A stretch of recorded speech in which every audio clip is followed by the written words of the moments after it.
You're listening to Environmentally Speaking, a weekly podcast diving into legal matters surrounding the environment, public utilities, energy, zoning, and permitting laws in Rhode Island and the surrounding areas, with your host, Marisa Desautel.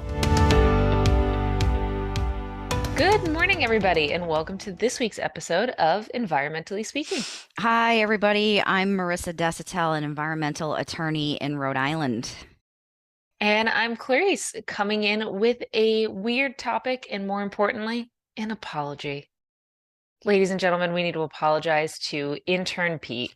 Wait. What is this we? I do. Okay, let's I clarify. don't know. I thought we were a team. Oh, okay. Intern Pete brought today's topic to the table, I think a week or two ago. He approached me with the idea. He said, let's talk about beavers. That's what you guys should do an episode on. And I said, you can't just say a thing. You can't just say, go talk about a tree. It needs to be a fully formed event.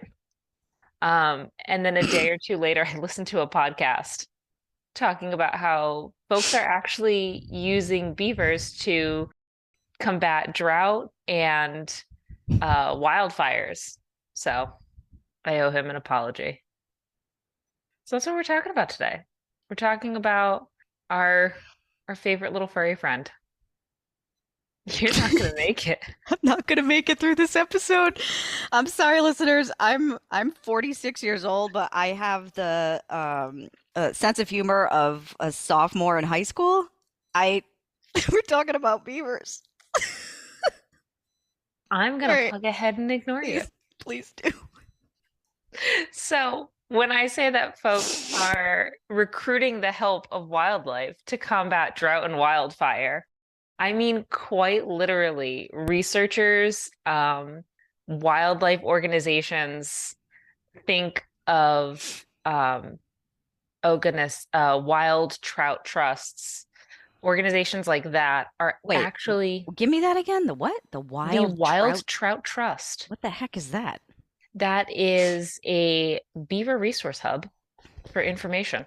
I'm trying to figure out where they're located. Okay. I'm thinking kind of like those fish and wildlife organizations. Yeah. I'm guessing I can't find out just as a quick scan. I had where they were, but I lost it when I moved the article down. But kind of like a fish and wildlife organization, that might be this area's name for it. Oh, okay. Got you. So organizations are actually not only looking to promote and encourage the population or increase the population of beavers in their area, but they're actually working on projects to relocate them to places that are experiencing drought or an increase in wildfires. Did you know that these animals are natural engineers? Like they're born that way. That first article I sent you, I love that opening line. Yeah. It just said, beavers are natural engineers. And I think that's the one thing that we're taught in elementary school. So that article is off to a strong start. They're clumsy on land.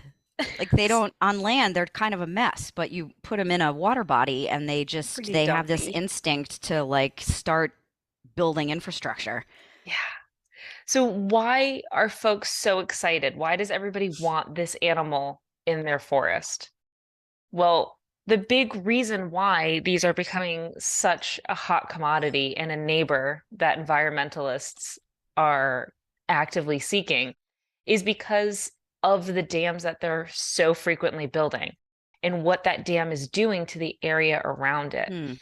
Because these dams are bringing more water to the area, it's not only increasing, obviously, the water we can see, the lake gets more full, the river level gets higher, but it's increasing the groundwater. And that's the big thing that people are excited about. Yeah. The groundwater in that area increases, the forest becomes more humid. It becomes more, if you're sensitive to this word, I'm sorry, folks, but the forest becomes more moist. It is a wetter environment, and you're less likely to get forest fires. You're less likely to have a drought overall. So places like California are excited to have this animal hanging around. And it's apparently pretty easy to relocate them. From what I understand, they are an animal that travels, not necessarily like a pack animal, but they do have, I'm using air quotes here, but they have kind of like families or pods. Oh, So I didn't know that. from what I understand, the big incentive to keep a beaver in a new location is to have a mate there. So if you put one gender in the area, it's best to move one of the opposite gender, and they're more likely to hang out because they're like, oh, okay, I have mating options in this area. Oh, yeah. I mean, it makes sense, right? All species are It's that drive to procreate. compelled to procreate. Yeah. But from what I understand, it's sort of this idea of it's a natural low, I don't want to say no effort, but lower effort, human effort attempt to redevelop and rehydrate these areas that are constantly at risk. And it's this idea that this animal that people are saying instinctively know how to do this Mm. is just going to come in and do what it does best. What's the deal with, if you know, the government trying to replicate what beavers do? The analog dams, Yep.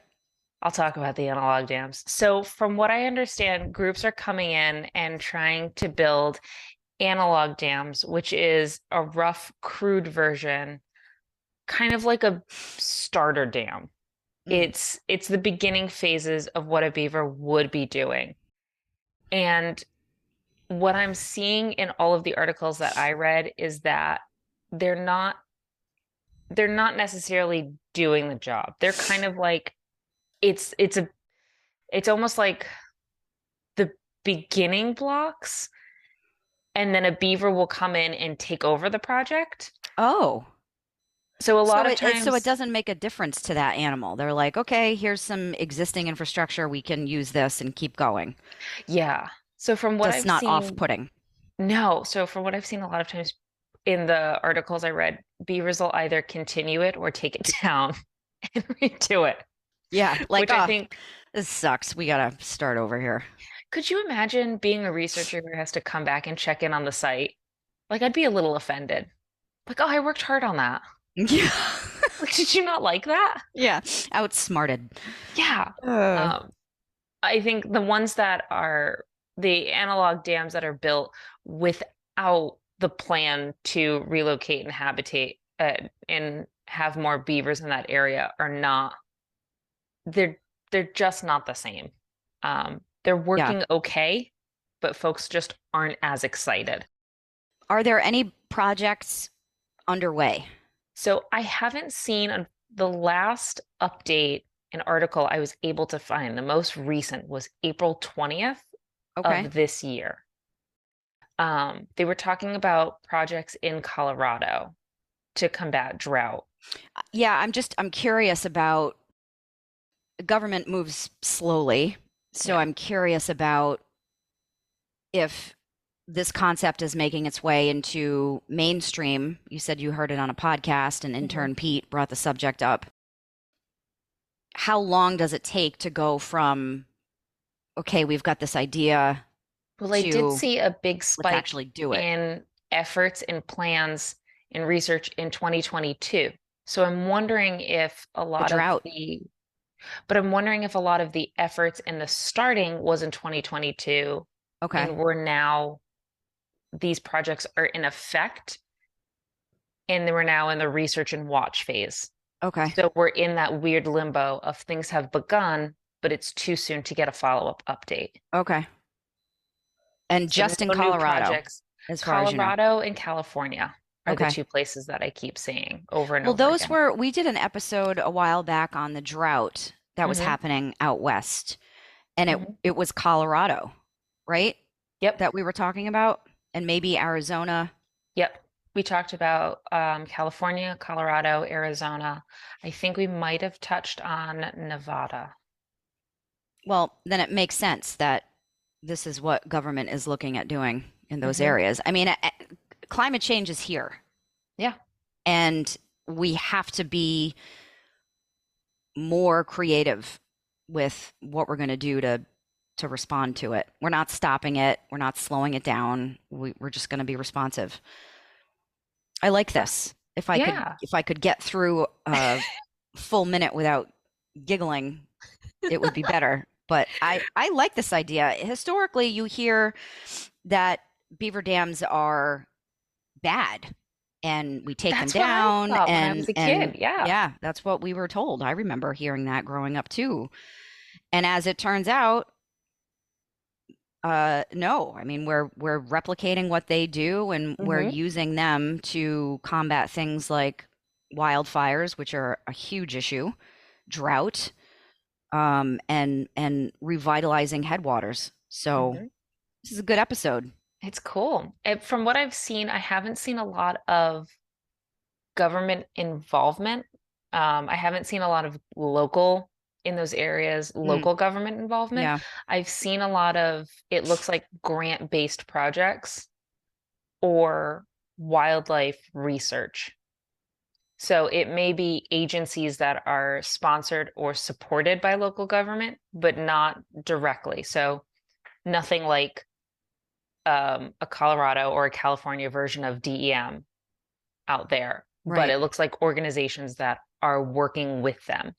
So it may not necessarily be exclusively their idea, but they may be partnering with groups to help bring this together. I also wonder if the state legislatures in California and Colorado are putting together state law that allows for the application of certain grant money, federal money, state money to be used for these types of projects.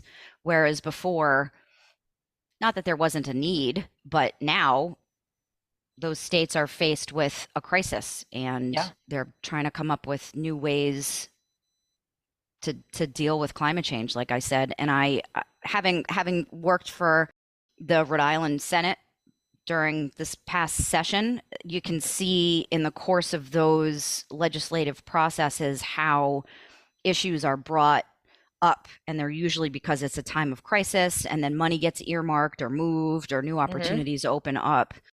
And it makes sense then that the drought was a big deal last year. Maybe they enacted some new state law, made grant funding available, and people are now availing themselves, or organizations are availing themselves of that money to do research. And maybe we'll see some projects coming online before next summer. Yeah, I hope That's so. the drought season. I hope there's another update on this. I think it's, I loved reading one of the articles. One of the people working on a project had said that not only do these animals instinctively know what to do, but it's the fact that the researchers don't have to make calculated guesses on what they project is going to be the right answer. They can put the animals in the habitat and then leave them be. Mm, They know how to take care of this. So it's that idea of this, like this instinct, this understanding, and then we can take a step back. So it's less sort of manpower, less sort of meddling in that sense. yeah, yeah. It's less of us like building and creating and trying to do more. So it's a cool creative idea. It is. And thank you again to Intern Pete for Yeah. suggesting it. I guess I'm sorry. It's fine. You apologize. Let's move on. Well, if you have thoughts on this, let us know.